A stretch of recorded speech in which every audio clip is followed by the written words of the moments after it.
Shalom, Holy Blossom.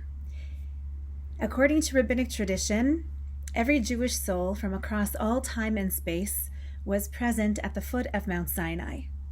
Every single one of our neshamas were there to receive God's Torah together. But what is a neshama, and how do we tend to it?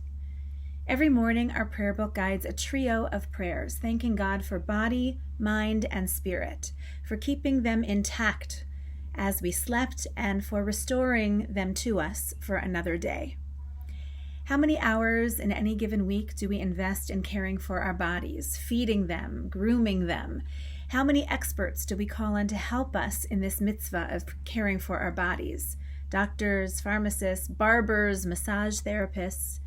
And how many years do we invest in caring for our minds and training our minds and challenging our minds and filling them up with knowledge?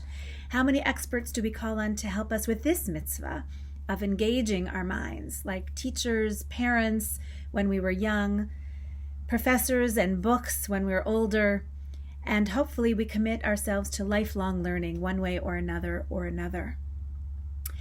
But how do we invest in caring for and cultivating the neshama?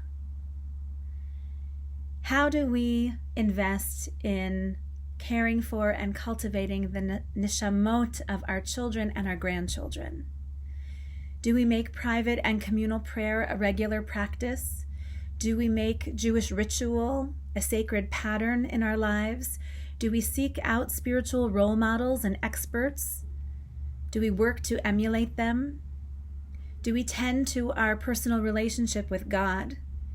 In this way, I believe our ancestors were richer than we are.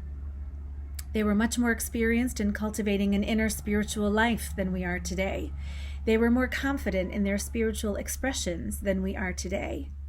And so I believe they were more equipped to navigate the trials of life. They were more practiced in courage and less easily rattled by hardship. It seems to me they were also less lonely.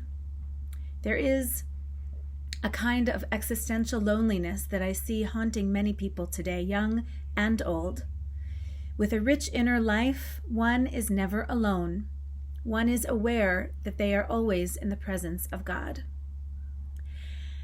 I've been asked to teach on the topic of what is the neshama, what is the human soul. And so the next 3 Shabbat mornings, Torah study from 9 to 10, will be devoted to a mini-series I've entitled Soul Cycle.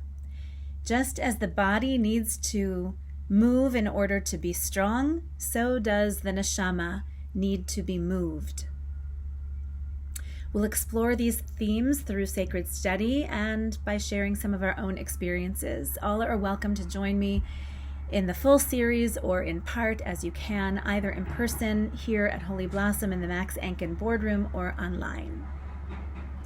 So I ask you, as Shavuot is on its way, what do you recall from that very first Shavuot at the foot of Mount Sinai? What spiritual strength did you draw from as you stood there in solidarity with the myriads of Jewish souls from all time and space, with the neshama of your great-grandparent, the one you never knew but can only wonder about, or the neshama of your great-great-grandchild, the ones you can only dream of?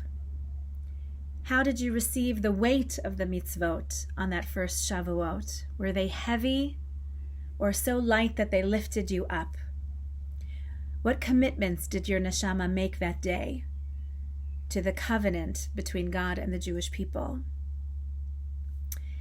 This Thursday evening and this Friday morning, we will reenact the scene and we will receive Torah all over again.